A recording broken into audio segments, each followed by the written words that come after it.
Bonjour, bonjour à tous, bonjour à toutes. Bonjour. Alors, merci d'être avec nous aujourd'hui pour le webinaire de Zoho Déluge, donc qui sera animé par Guillaume. Très bien. Merci, Alexandra.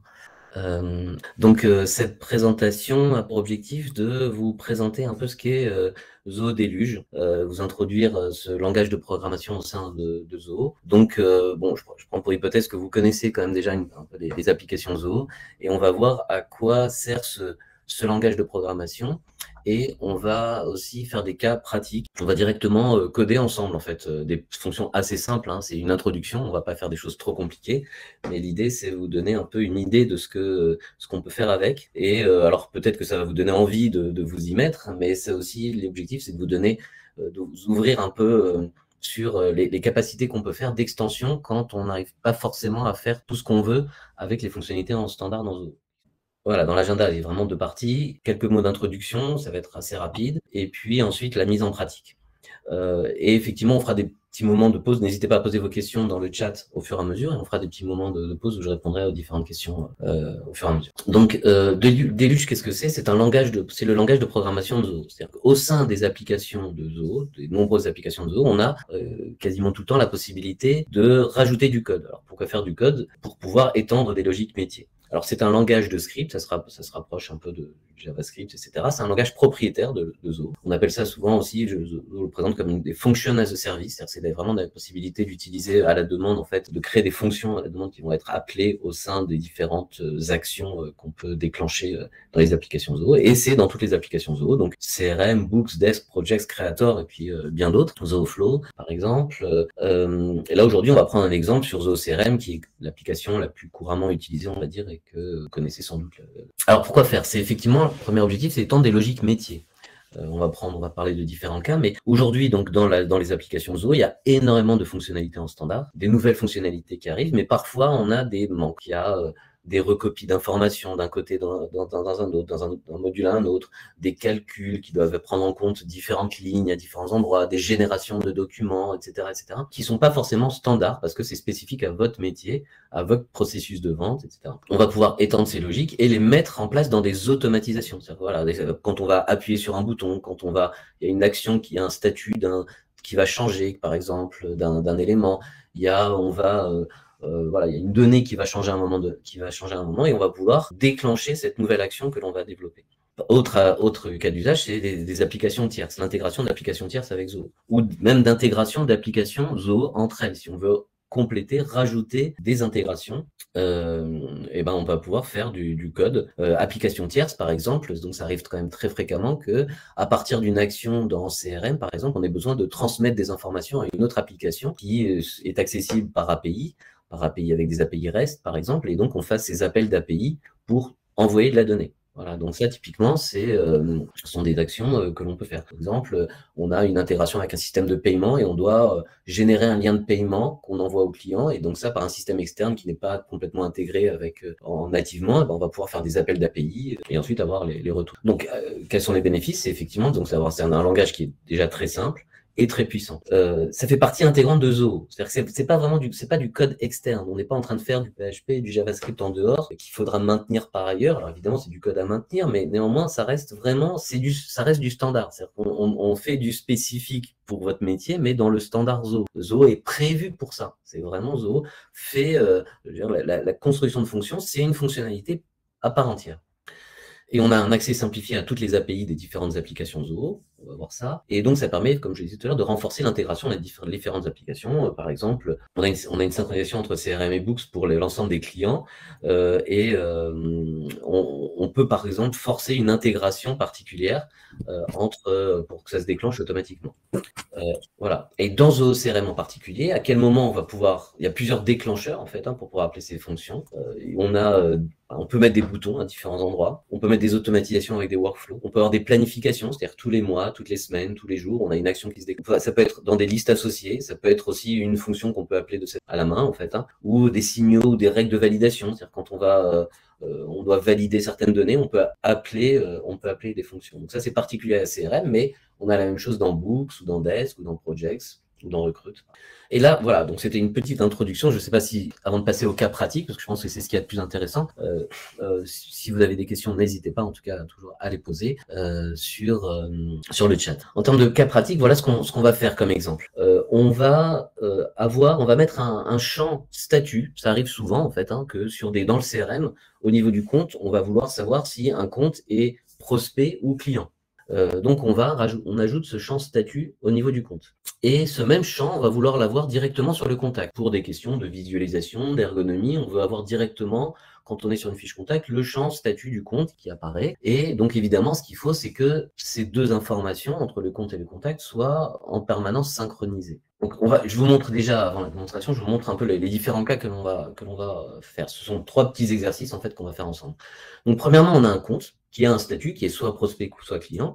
Et le premier cas assez évident, c'est on rajoute un contact sur un compte existant. Et dans ce cas-là, qu'est-ce qu'on va vouloir faire? On va vouloir faire en sorte que automatiquement ce contact prenne le statut du compte. Donc c'est à la création d'un contact. J'insiste là-dessus parce que quand on fait des fonctions, ce qui est très important, c'est de bien identifier quel est le point de départ. Quel est le déclencheur? Ça va vraiment nous permettre de bien réfléchir à la façon dont on va coder et de bien s'assurer qu'on est dans le process métier. Donc là, voilà. Donc là, c'est à la création d'un contact, on va vouloir récupérer l'information du statut du compte. Deuxième cas, c'est on a un compte A, on a un compte B, et un contact change de société. Voilà, c'est un contact on cible un certain type de clients, et il y a un turnover chez nos clients, et donc le contact va changer de société, et donc il va passer d'un client à un autre. Il se trouve que le premier compte était peut-être client, le deuxième est peut-être prospect, et ben ce qu'on va vouloir, c'est que le contact récupère. C'est plus à la création d'un compte, c'est à nouveau, c'est très important. C'est plus à la création d'un contact, je veux dire, excusez-moi, mais c'est à la modification du contact d'un compte à un autre.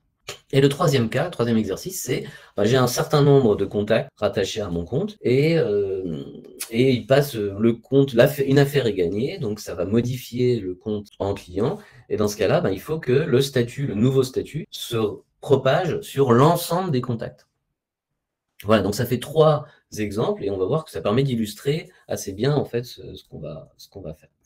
Donc voilà, je vais passer sur un environnement de développement. Voilà, donc là, je vais prendre un exemple, je vais dans les comptes, je vais prendre un exemple d'un compte ici, et ici, je vais mettre ici un statut, je vais mettre un statut prospect à ce compte. Donc ça, c'est un champ custom que je vais rajouter, à la fois au niveau du compte et au niveau des contacts. Si je crée un nouveau contact, j'ai ce champ statut qui est là, qui a ces deux valeurs, prospect et client.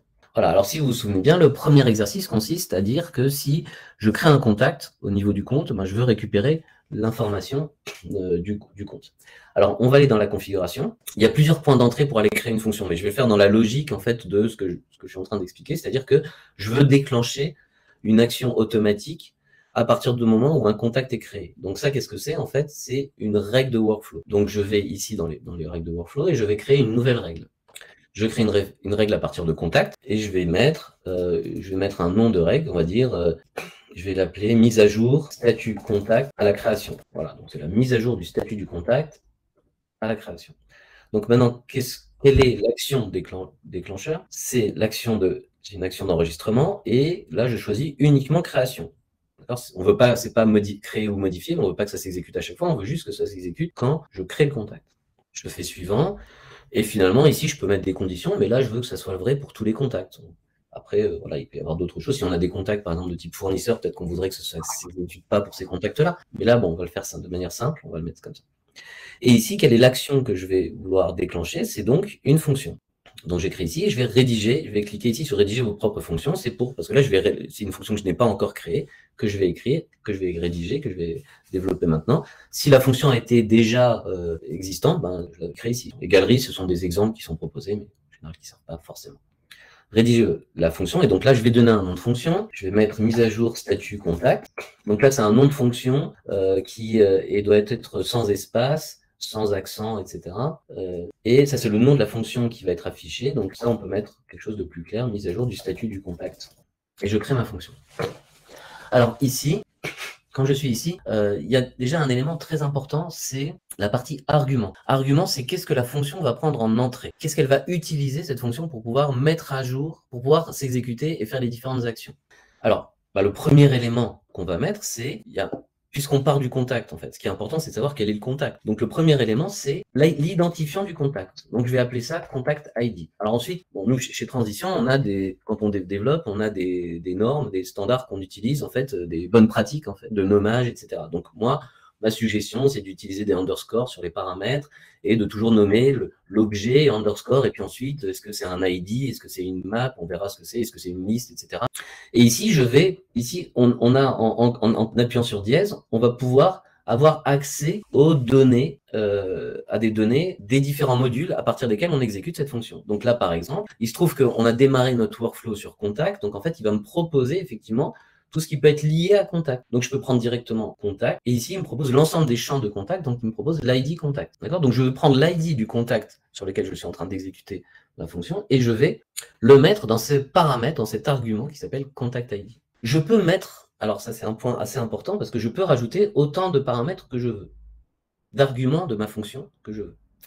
Notre recommandation chez Transition, c'est de n'en mettre qu'un seul et de tout retrouver à partir d'un seul élément. Alors en termes de développement, ça rajoute des lignes, mais je trouve ça beaucoup plus propre que de rajouter des informations. Je vais revenir là-dessus. On pourrait imaginer, ici, on va le voir, on pourrait imaginer qu'on puisse mettre directement le statut du compte, par exemple. Et d'ailleurs, je pourrais avoir accès au statut du compte. Je peux avoir compte et je pourrais prendre le statut. Mais moi, c'est pas une bonne pratique, pour moi en tout cas, et c'est pas forcément pour tout le monde, hein. Je veux dire, même quand on reçoit du code de Zoho, il n'y a pas forcément de cette façon-là, mais je trouve que c'est beaucoup plus propre de ne partir que d'un identifiant de contact et d'un identifiant de l'enregistrement sur lequel on travaille, de tout retrouver à partir de cet identifiant-là. Déjà, c'est beaucoup plus simple en termes de debugging, vous allez voir pourquoi, mais quand on va débugger, c'est beaucoup plus simple de le faire de cette façon-là, et je trouve que c'est plus cohérent parce qu'en fait, on récupère le contact et on récupère tout à partir de ce contact-là, et on est certain que toutes les informations sont cohérentes et ça donne une sorte d'unité à la fonction. Voilà. Et on peut en débattre après si vous voulez, si vous avez des questions. Alors ensuite, aussi, bonne pratique, c'est bien de mettre un header, on va dire un peu ce qu'on fait. Donc ça, je mets des commentaires. Donc là, par exemple, moi je mets toujours maintenant le transition, et puis je vais dire à quoi sert la fonction mise à jour du statut du contact à partir du statut du compte. Voilà. Et puis, en général, je mets la date, hein, et je dis qui est Lévi, création. Voilà. Comme ça, à chaque fois qu'on fait des modifs, on les met ici. Des bonnes pratiques de développement. Alors, maintenant, ce qui est très important, c'est qu'on va utiliser... Qu'est-ce qu'on veut faire maintenant? À partir de ce contact, on a besoin de retrouver le statut du compte, puisqu'on veut récupérer le statut du compte et mettre à jour le contact. Donc, pour pouvoir récupérer le statut du compte, il va falloir déjà retrouver l'identifiant, l'ID du compte, trouver le statut du compte et l'utiliser.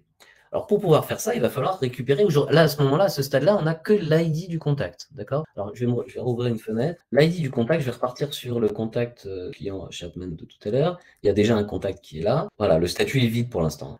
L'ID du contact, qu'est-ce que c'est? En fait, vous allez le retrouver dans l'URL ici. C'est cet identifiant qui se trouve ici. Ça, c'est l'ID du contact. Ben, un ID, c'est juste un nombre, hein. Donc, pour l'instant, on n'a que ça et on n'a pas les informations, on n'a pas l'information de la société, etc. Et donc, ce qu'on va faire, c'est qu'on va utiliser des API CRM. Alors, je fais une recherche sur CRM, ce qu'on appelle des integration tasks, tâches d'intégration. Voilà. Et donc ça, voilà, ça c'est même une documentation en français. Des tâches d'intégration, on a la possibilité ici, voilà, vous allez avoir ici dans la documentation, soit en français ou en anglais, de retrouver les différentes tâches que vous allez pouvoir appeler dans votre code déluge. Donc par exemple, ici, ce que je veux faire, c'est obtenir un enregistrement, les données d'un enregistrement, à partir d'un identifiant. Donc je vais pouvoir utiliser cette API qui est zoho.crm.getRecordByID. D'accord? Cette API-là va me permettre de récupérer les identifiants, les informations du contact à partir d'un identifiant. Donc, et qu'est-ce que je vais en faire? Une fois que je le récupère, je vais le mettre dans une variable. Donc, je vais mettre dans une variable que je vais appeler contact. Là, ça a du sens, hein, c'est vraiment le contact. Et quand je tape Zoho, ici, et que je fais point, je vois ce que je peux faire. Donc là, par exemple, je peux appeler zoho.crm parce que je suis sur CRM, et quand je fais point, et si je commence à taper get, je vais voir les API, les tâches d'intégration quand je peux appeler. GetRecordByID. Ici, je vais choisir le module. Donc, ça me propose un ensemble de modules. Donc là, c'est le module contact. Et là, je vais lui mettre en entrée, finalement, l'identifiant. Et là, il me propose, comme il sait qu'il y a contact ID qui est là, il me le propose automatiquement. Voilà. Donc là, c'est ma première ligne de code. Et c'est déjà pas mal, en fait. Et ce qui est très utile, hein, quand on développe, c'est de mettre souvent des infos. Donc là, je vais mettre info et toujours mettre une chaîne de caractères avant pour dire ce que c'est, parce que quand on a plein d'infos dans une fonction, on s'y retrouve pas du tout. Donc là, je peux faire directement un info contact. Et ça va me permettre d'afficher les données que je récupère dans le contact. Donc quand je peux déjà tester ça, hein, c'est ma première fonction. Quand je fais enregistrer, exécuter, ici, il me demande un contact ID. Je vais prendre le contact ID qui est dans l'URL. Je le mets en entrée, je sauvegarde. Et ici, je vais avoir toutes les informations de mon contact. Alors, vous allez me dire, c'est imbuvable, là, on ne comprend rien, c'est très compliqué à lire, effectivement, mais en fait, ça permet de voir qu'il y a quand même les données. Alors, on peut utiliser des petits outils en ligne pour formater, donc on utilise un formateur, par exemple, un petit en ligne. Donc on fait process là, on va avoir toutes les données beaucoup mieux structurées. Donc voilà, ce sont toutes les informations qui sont dans le contact. Qu'est-ce qui m'intéresse par rapport à ça? C'est, à ce stade, je veux essayer de récupérer le compte, le count. Et donc, je vois ici que j'ai effectivement le count name, qui est un champ, qui est composé d'ailleurs de deux autres champs, name et ID, qu'on peut récupérer ici, le count name. Donc ici, dans ma fonction, je vais pouvoir faire un account, je vais l'appeler account_lookup, je vais vous expliquer pourquoi après. Je vais faire contact.get, donc ça, la fonction get, ça va me permettre de récupérer un champ de ce JSON, ou c'est plutôt ce qu'on appelle une map en fait, hein, mais ça revient à un format JSON. Je vais récupérer le champ account name. Et là, je vais faire un info de cette variable-là, account lookup que je viens d'avoir. Je vais mettre en commentaire mon autre, hein, pour ne pas avoir le problème. Et là, j'ai mon identifiant que j'avais tout à l'heure. Et donc là, en fait, je récupère bien dans mon account lookup mon champ que je voyais ici, là, c'est-à-dire qui contient les deux autres champs, les deux autres valeurs. Donc dans cette map, dans ce grand JSON, en fait, j'ai account name qui est à nouveau une map, à nouveau un JSON. Et donc quand je récupère ça, je vois qu'ici, je récupère ça, account name, et j'ai mon name et mon identifiant. Alors vous allez me dire comment je fais pour savoir. La vraie question là, ici, c'est comment je fais pour savoir que c'est account name. J'ai pas envie à chaque fois faire un info pour faire aller dans JSON, etc. Et ça, c'est un point essentiel dans le développement. C'est de savoir quels sont les noms techniques, ce qu'on appelle les noms d'API de chacun des modules et de chacun des champs. Ça, c'est vraiment très, très, très, très important. Donc, pour le connaître, pour le savoir, il se trouve que dans la configuration, on a une page dédiée dans l'espace développeur API. Ici, on a nom d'API. Et on a à la fois le nom des modules, le nom API des modules des champs, c'est-à-dire que le module prospect, c'est pas prospect en fait. Si on doit le mettre dans le développement, dans Deluge, il faut mettre leads, obligatoirement. Il se trouve que contact, c'est contact, compte, c'est account, etc. Et si vous créez des custom modules, par exemple ici, session, ça va être session, ou société représentant ici, ça va être société représentant écrit de cette façon-là. Donc c'est très important de toujours se référer à cette page d'API. Donc ça, c'est pour le nom des modules, c'est-à-dire que quand je fais un get record by ID, là, c'est ce qui est là, c'est le nom du module. Et après, quand on clique sur un des modules, on va voir le nom des champs. Donc ici, si je cherche le compte, nom du compte, qui est le nom du compte, c'est bien ce nom-là qui est ici. Nom du compte, quand je le cherche là, effectivement, c'est account name. Je l'ai retrouvé quand j'ai fait avec le JSON, là, quand j'ai fait mon info, mais c'est account name. Et en faisant account name, on retrouve bien l'information qui est saisie du compte. Maintenant, à partir du moment où j'ai ça, en fait, qu'est-ce que je veux faire? Je veux récupérer maintenant les informations du compte pour ensuite récupérer l'information du statut.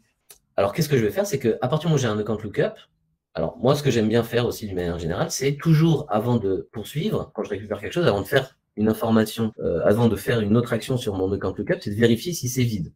C'est pas vide, parce que si c'est vide, je vais avoir une erreur, ça va planter, et ça va mettre des erreurs dans les logs.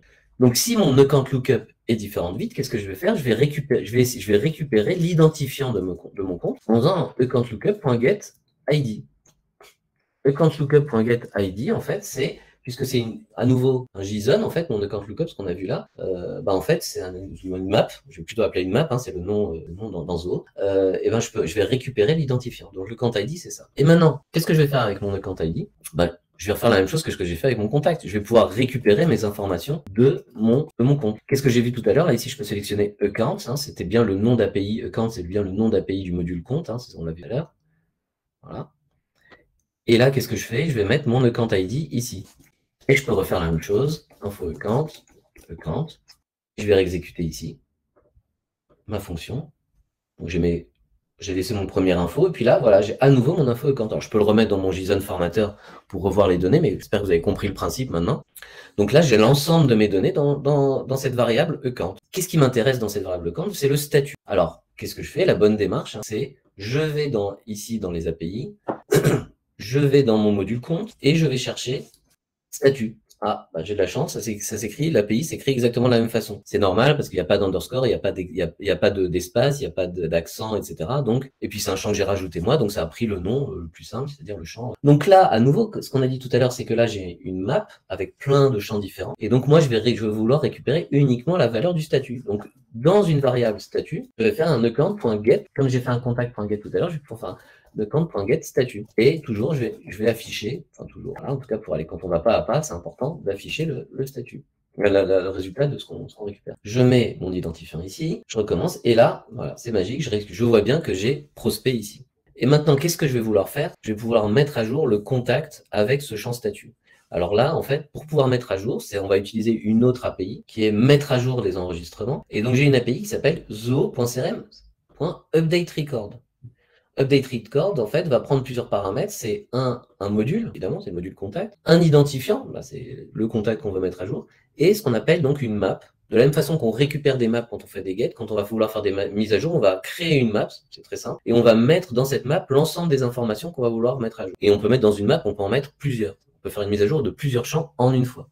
Là, il se trouve que je veux juste mettre à jour le statut, donc c'est relativement simple. Et donc là, je vais créer une map, donc je crée une variable map, que je type, donc contact map, map, et donc ça, là j'ai instancié ma map, et dans cette instanciation de map, en fait, je vais mettre la valeur que je veux appliquer à mon champ. Alors, quel est le champ auquel je veux l'appliquer? C'est le champ statut. Vous allez me dire, bah, donc je mets statut comme j'avais mis plus haut. C'est vrai, mais attention, c'est pas le même, hein, parce que ce statut-là, c'est celui au niveau du compte, et ce statut-là, c'est celui au niveau du contact.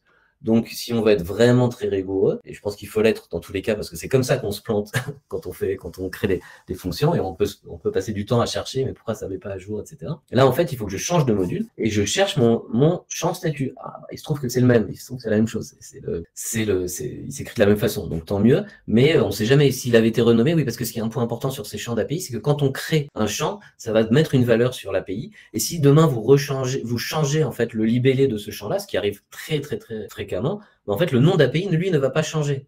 Donc, vous pouvez facilement vous tromper en pensant que c'est le même champ, que c'est le nom d'API et le nom du champ, mais en fait, non, c'est celui qui a été pris à l'origine. On peut modifier ici, mais alors là, il faut être très attention, parce que si on modifie ici, toutes les fonctions qui auraient été développées précédemment avec un nom d'API, là, ne fonctionneraient plus. Donc, moi, je recommande de garder ça, parfois, même, enfin, ou alors c'est vraiment de faire ces changements avec. Donc c'est bien, attention, hein, c'est bien le statut sur le contact, hein, c'est le champ sur le contact. Donc là, je mets dans ce champ statut du contact, qu'est-ce que je vais mettre? Moi, je vais mettre tout simplement la valeur de mon statut qui est là. Et maintenant, finalement, j'ai toutes les informations que je veux, dont j'ai besoin en tout cas, pour pouvoir faire ma mise à jour. Moi, j'aime bien mettre à chaque fois, enfin, il faut mettre à chaque fois le résultat d'une API dans une variable, parce qu'on peut faire des infos après derrière pour vérifier ce qui s'est passé, donc c'est une bonne pratique aussi.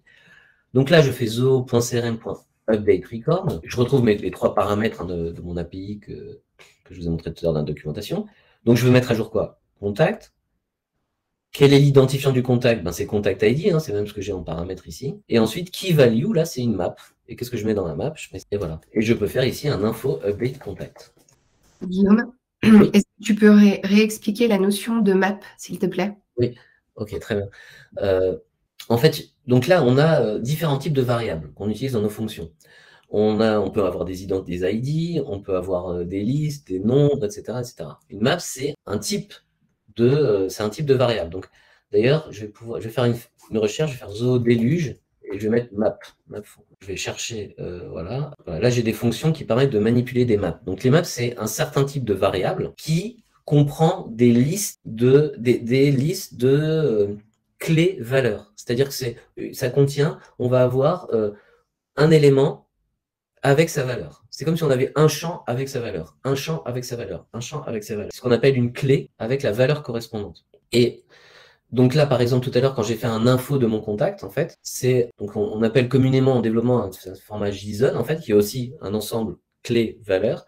Ici, c'est la même chose qu'une map. Ici, vous voyez, à chaque fois, j'ai email, c'est le champ email, et ça, c'est la valeur. Currency symbol, c'est une valeur. Visitor score, là est la valeur, etc., etc. Donc tout ça, c'est une map. C'est une très grande map avec avec une liste, champ et valeur correspondante.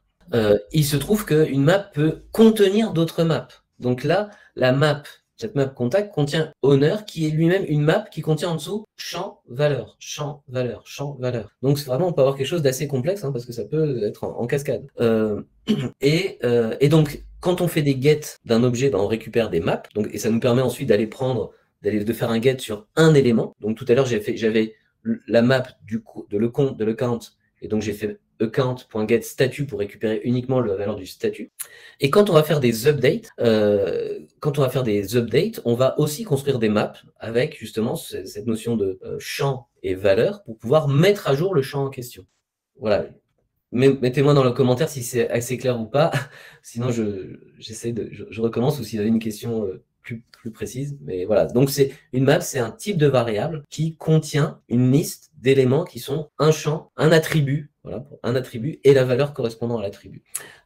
Ensuite, donc là, en fait, j'ai exécuté à la main dans mon développement, j'ai effectivement exécuté cette fonction sur mon contact ici qui est ici. Et donc en fait, si ici je retourne ici sur mon contact et que je rafraîchis la page, bah en fait, et voilà. Donc là, non seulement j'ai mes informations, et puis j'ai le résultat de l'update contact. Alors ici, quand j'ai comme ça modified, etc., ça veut dire que ça a été correctement modifié. Donc je retourne sur mon contact, je rafraîchis ma page et je vois que mon contact est bien passé en prospect. Voilà. Donc là, en fait, ma fonction marche, je l'ai testé unitairement et donc je peux l'enregistrer. Mais là, ça va être encore plus fort parce que là, j'enregistre mon workflow et ma fonction. Et là, ce que je vais faire, c'est que je vais donc créer un contact directement sur mon compte. Donc ici, je suis ici, je n'ai qu'un seul contact. Ici, dans ce cas, je vais un contact, je vais me créer ici, là, et je ne mets rien d'autre et j'enregistre. Voilà ce contact-là. Donc là, maintenant, il se retrouve ici, le contact. Et si je vais ici, en fait, bah, je vois que magiquement, j'ai effectivement le prospect, le statut du prospect qui est récupéré. Ce qui est très intéressant de faire, et surtout quand on commence et qu'on doit débugger en fait des choses, c'est d'aller dans la chronologie parce qu'on voit en fait exactement ce qui s'est passé. Et ici, je vois que la fonction mise à jour du statut du contact a été appelée via la règle de flux de travail mise à jour du statut du contact. Donc quand je clique ici, je retrouve le workflow. Donc là, ça permet vraiment de voir toute la chronologie des différentes actions qui se sont passées. Voilà, je poursuis. On a dit que le deuxième cas, on a dit qu'on allait avoir un contact qui va changer de compte. Donc, il passe d'un compte à un autre. Alors, donc là, on réfléchit. Qu'est-ce qu'on veut faire? Si je vais refaire une règle, puisqu'ici, c'est que la création. Donc, c'est pas au changement du compte. Donc, je vais faire une autre règle. Et d'où part cette règle-là? Elle part du contact aussi, parce que c'est le contact qui change de compte. Donc là, et pareil, en fait, c'est la mise à jour du statut du contact au changement de compte. Trop long. À la mise à jour du compte. Mise à jour, je vais appeler à la mise à jour du compte. Qu'est-ce que je veux faire ici? C'est uniquement, donc c'est aussi une action d'enregistrement. C'est quand il est modifié. Alors, vous pouvez me dire, bah, on aurait pu faire créer ou modifier. Ça aurait marché en un workflow, on aurait eu les deux. Parce qu'effectivement, là, c'est uniquement c'est quand le compte change. Le problème, quand on fait créer et modifier, moi, j'aime pas tellement faire ça. C'est créer ou modifier, ça veut dire que dès qu'il y aura le moindre changement, sur n'importe quel champ, ça va s'exécuter. Et donc, ça veut dire que si on change le nom, le prénom, l'adresse, numéro de téléphone, etc., à chaque fois, on va remettre à jour le compte, le contact, le compte dans le contact, et donc ça va faire des appels d'API qui vont servir à rien, et puis bon, c'est inutile de faire des modifications si on n'en a pas besoin. Donc, moi, je préfère qu'on soit plus précis, quitte à faire des workflows, plus de workflows. Et donc, c'est à l'édition, quand ce workflow, et on veut le faire à chaque fois que est modifié. Et en revanche, c'est pas tous les champs sont modifiés, mais si uniquement le champ compte, nom du compte, est modifié. Et s'il est modifié dans une valeur, on n'a qu'à dire dans une valeur qui est non vide. Comme ça, au moins, si, je sais pas, si on enlève le compte d'un contact, ça s'exécute pas, et ce sera pour tous les contacts. Et quelle est la fonction que je veux faire? Finalement, la fonction, je veux partir d'un contact, je veux récupérer l'information du compte, récupérer le statut et mettre à jour. Finalement, c'est la fonction que j'ai faite, là. Je l'ai déjà faite. C'est exactement la même fonction. Donc, en fait, ce que je peux faire, c'est qu'effectivement, quand je clique ici, je peux dire, il va me proposer d'ailleurs la fonction que j'ai déjà faite, là. Si on a fait plusieurs, pourquoi il me propose celle-ci? Parce que je suis sur le module contact et ma fonction, elle est liée au module contact. Et donc, je peux faire ça et l'associer directement. Et je l'enregistre. Donc là, c'est tout simple parce que finalement, c'est la même fonction c'est un bon cas d'exemple, en fait, où on peut avoir une même fonction qui est appelée à différents endroits, différents workflows. Ok, je vais tester. Donc là, je vais prendre, je vais prendre voilà, je prends un contact ici. On va dire que ce contact, alors je préfère pas un qui est, voilà, je prends ce contact-là qui n'a pas de statut, ou qui aurait peut-être été client, etc. Et je vais changer le nom du compte. Donc là, ce contact, je vais le rattacher au compte Chapman, auquel je travaille depuis tout à l'heure. Voilà. Donc là, je fais le changement. Voilà. Et là, ça apparaît, d'ailleurs, on voit que ça apparaît en jaune, en fait, hein, c'est le champ s'est modifié quelques secondes après, parce que la fonction s'est exécutée. Et si je vais dans la chronologie, pareil, je vois que c'est la mise à jour du statut contact à la mise à jour du compte. Donc c'est bien le workflow que je viens de faire, qui s'est déclenché et qui a appelé la même fonction. Voilà. Je reviens peut-être sur un point tout à l'heure, là, parce qu'effectivement, j'ai dit que j'en reparlerai. Pourquoi est-ce que quand dans mon développement de fonction, j'ai quand même plusieurs lignes pour aller chercher le statut du compte. Et tout à l'heure, je vous avais dit, on aurait pu passer le statut directement en entrée, en argument, ce qui est vrai. Et ça nous aurait évité de faire ces différentes lignes. Mais néanmoins, moi, je pense que c'est beaucoup plus simple en termes de maintenance de le faire comme ça.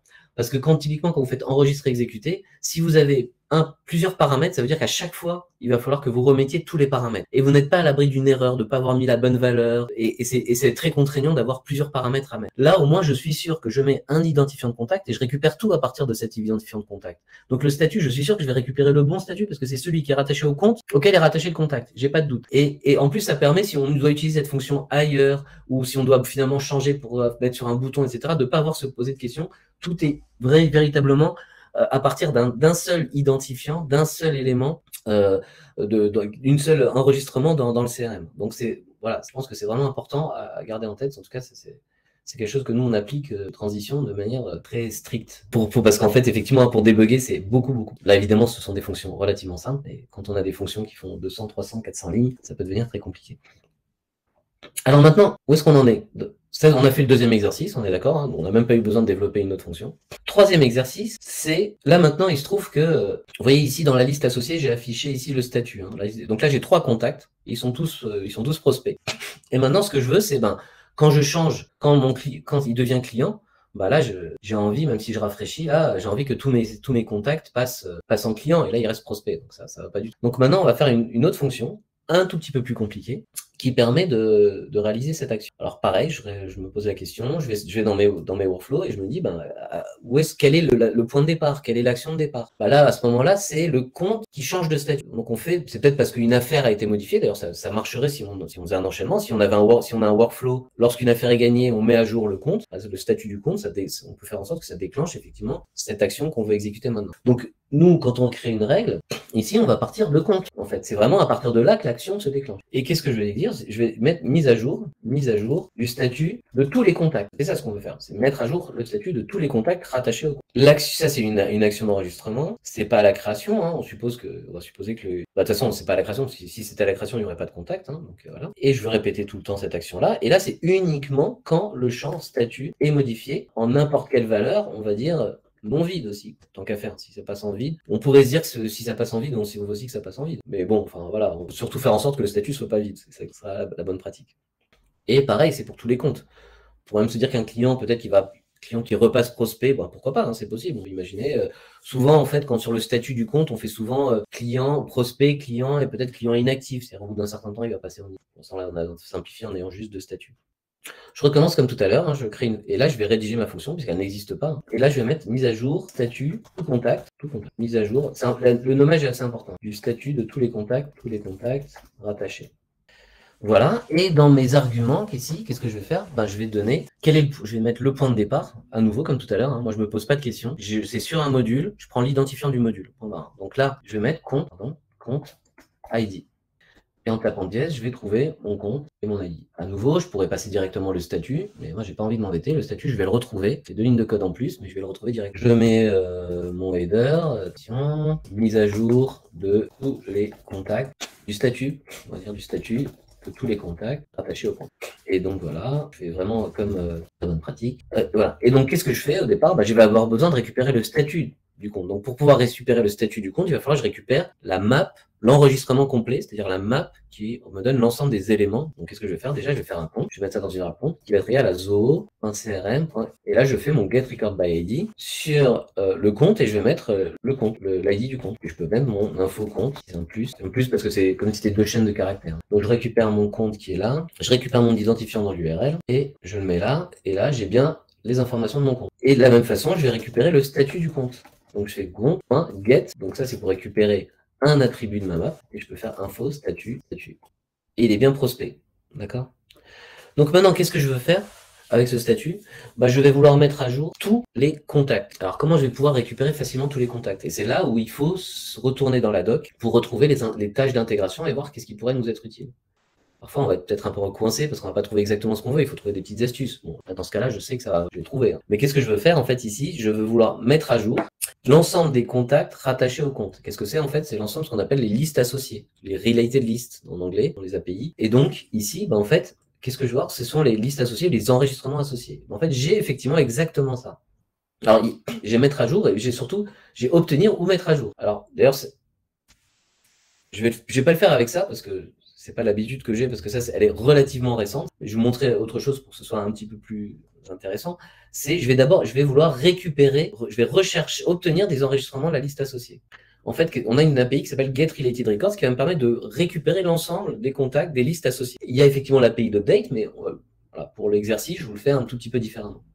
Donc, cette API-là, je vais pouvoir l'utiliser. Et qu'est-ce que je vais récupérer? Je vais récupérer une liste. Donc, tant qu'à faire, je vais l'appeler liste contact. Comme ça, c'est assez clair, en fait, dans mon code. Je vais appeler l'API getRelatedRecords. C'est l'API que j'ai vu tout à l'heure. Et là, je dois mettre, alors là, c'est très important, c'est le nom API de la relation entre compte et contact. Alors, on pourrait imaginer que c'est évident, hein, que c'est contact, etc. Mais en fait, on retourne toujours, hein, la bonne pratique, c'est on retourne sur la page des API, donc là sur compte, ok. Et qu'est-ce que je veux trouver? Je veux trouver la liste associée contact rattachée au compte. Et ben en fait, ici j'ai soit les champs, soit les listes associées. Et donc contact, ben, il se trouve que ça s'appelle contact, mais c'est pas parce que c'est le module contact, hein, faut bien faire attention. Hein.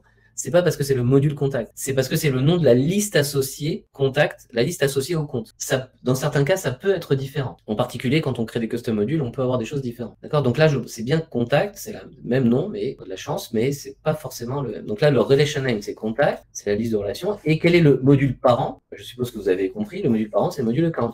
Et ensuite, je dois juste mettre un identifiant. Mais quel est l'identifiant que je prends? Ben, c'est le compte ID, en fait. Et là, ben, je vais afficher ça. Je vais afficher cette liste de contacts. Et je vais afficher ça. Et donc, qu'est-ce que je vais obtenir ici? Voilà, j'obtiens une liste, en fait, une liste de maps. Alors, tout à l'heure, on avait une seule map, mais là, en fait, comme j'ai 3 contacts, j'ai effectivement une liste. Si je le mets dans mon JSON formateur, vous allez voir, ça va un peu pas marcher complètement, parce que lui, il va me dire, attention, j'ai plusieurs éléments là. J'ai pas qu'un seul élément. Et on voit bien ici, c'est une liste. Vous voyez, j'ai 3 contacts, donc j'ai mes 3 listes là. Et j'ai une liste, pardon, avec 3 éléments, qui contient 3 éléments. Ce sont mes 3 contacts, et chaque élément, chaque contact est une map. Donc ensuite, ce qui est intéressant, c'est comme c'est une liste, en fait, qu'est-ce qu'on peut faire dans les listes? Et ça, vous pouvez retrouver dans la doc. Vous pouvez retrouver ici dans la doc Zoho Deluge, vous allez trouver énormément de choses, hein, sur toutes les fonctions que vous allez pouvoir utiliser. Dans List Manipulations, vous allez voir que on peut faire beaucoup de choses sur des listes. Et en particulier, on peut boucler sur une liste. Donc là, ce que je vais faire, c'est, je vais vouloir boucler sur une liste. Je vais faire for each. Et là, je peux nommer une variable. Donc for each contact, in list contact sur ma liste. Et là, je peux dire ce que je vais faire dans mon for each. En particulier, je pourrais dire, je vais afficher, je sais pas, moi, je vais juste afficher pour l'instant, pour être sûr que j'ai bien mes éléments, je vais juste vouloir afficher le nom de famille de mon contact. Et il se trouve, je vais un petit peu vite, mais si je recherchais dans ma doc API, je sais que c'est last name, le nom de famille d'un contact. Donc là, je vais enlever ça parce que ça a un peu trop de données. Et là, je vais faire. Voilà, donc là, j'ai Lévi, Kidman, Moraska. Ce sont les 3 noms. Donc là, c'est parfait. Je sens que je vais bien pouvoir faire, moi.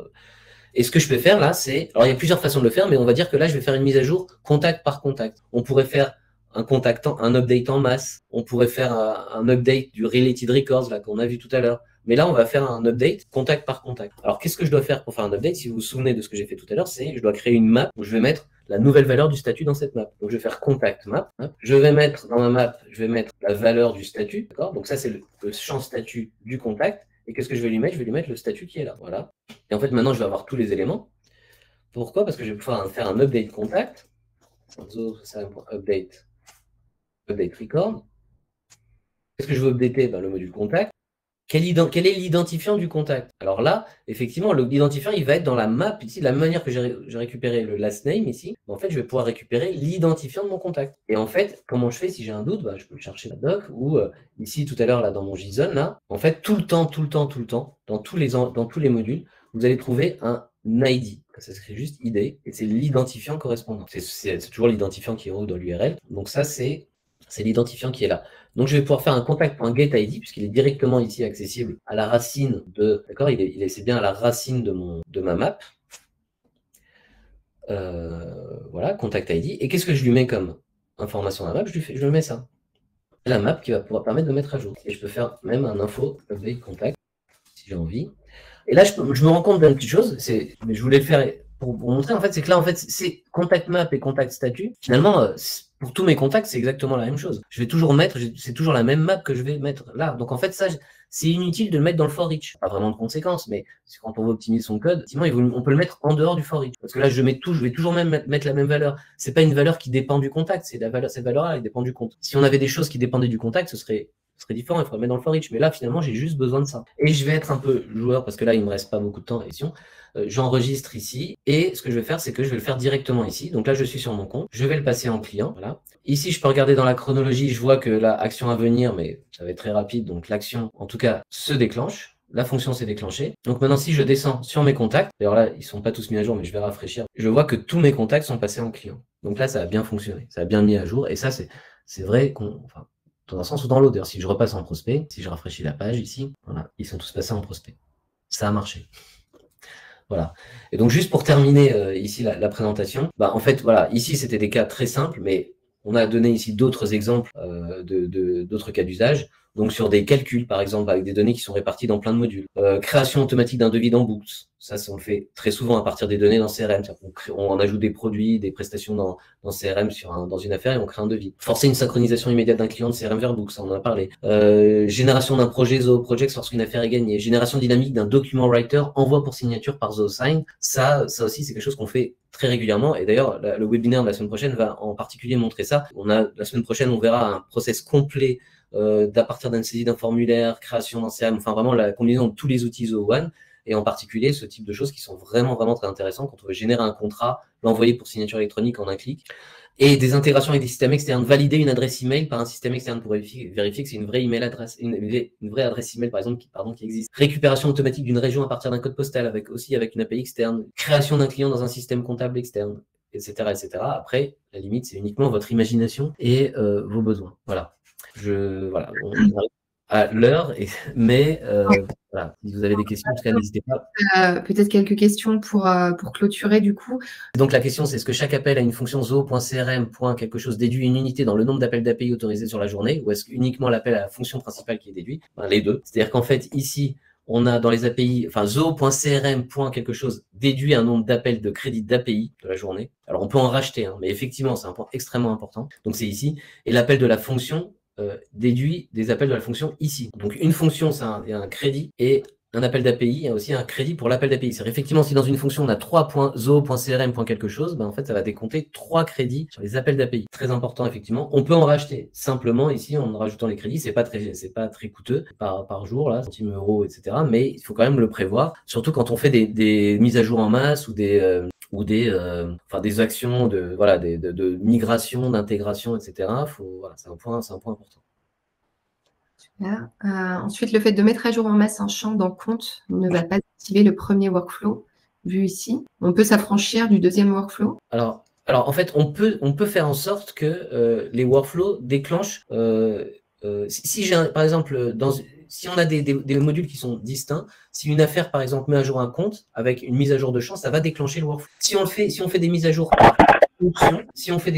par fonction, et quand on fait un update record, à la fin de l'update, on peut rajouter un paramètre qui s'appelle trigger workflow, qui va forcer le déclenchement des workflows. Voilà, donc si on fait, là je fais juste trigger workflow, quand on a des fonctions, là, je sais pas s'il y a un code là, non, il n'y a pas de code, je suis pas tombé sur le.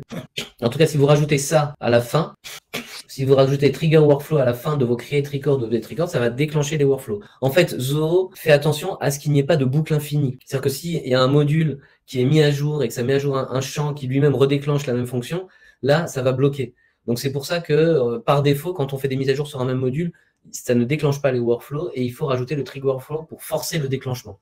Et voilà. Après, effectivement, on peut s'affranchir des deuxièmes. On peut faire en sorte qu'un premier workflow va tout faire, mais parfois c'est bien de décomposer parce que si peut-être qu'il y a une action qui va mettre à jour, par exemple l'exemple que je donne, on a une affaire qui met à jour, qui quand elle est signée met à jour le compte, mais peut-être que par ailleurs le compte peut changer de statut et passer en client et il faut que ça s'exécute. Donc en fait, on n'aurait pas tout pu mettre dans le premier workflow. Il faut réfléchir à l'organisation. C'est vraiment une question d'architecture des différentes fonctions et de la façon dont on les enchaîne. Parfait. Et on avait une question, mais Florent l'a traité sur la mise à jour en masse en fait par Camille. J'ai mis en place quelques automatisations dans cette même logique, les fonctions se déclenchant à l'édition d'un enregistrement.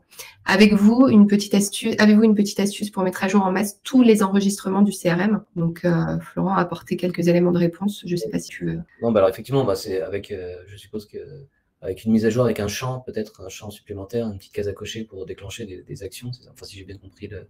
Oui, mais oui, c'est pour que ça puisse mettre à jour l'ensemble des enregistrements du CRM. Oui. Ouais, en masse. Voilà, il a répondu avec la vue, effectivement, parce qu'on est limité à 100, mais quand on fait une vue, on peut sélectionner tous les enregistrements d'un coup. Effectivement, ça c'est une astuce. Ça c'est une astuce importante. Dès qu'on met un filtre, on peut plus modifier, on peut plus. Voilà, on a un truc sélectionner tous les enregistrements de cette vue ici, là, qui apparaît là. Dès qu'on met un filtre, on n'a plus ça. Mais quand on met pas de filtre, donc quand on met tous ces critères de sélection, par contre, dans une vue, on a ce filtre-là qui permet de tous les sélectionner et de mettre la bonne réponse de Florent. Bien, bien. Donc voilà, je vous ai mis aussi quelques liens dans le chat où vous pourrez récupérer des informations que l'on a traitées dans le webinaire. Il y a aussi Lampe Déluge qui est un outil créé par Zoho pour vous entraîner et tester Zoho Déluge directement sur la page web. Ça vous permettra de faire des lignes de code dans un environnement de test comme ça. Et puis nous, on publiera le webinaire sur notre page YouTube, donc vous pourrez retourner dessus et voir ce que l'on a fait aujourd'hui. Voilà, et donc n'hésitez pas à nous rejoindre la semaine prochaine pour voir sous un autre angle Déluge, puisqu'on l'utilisera dans le process qui va être présenté, entre autres, puisqu'il y aura les intégrations clés, les fonctionnalités clés pour gérer un process complet. Ok. Très bien. Bon, bah écoutez, on va vous remercier et puis vous souhaiter une très bonne journée à toutes et à tous. Et merci d'être venus à ce webinaire. Merci. Au revoir.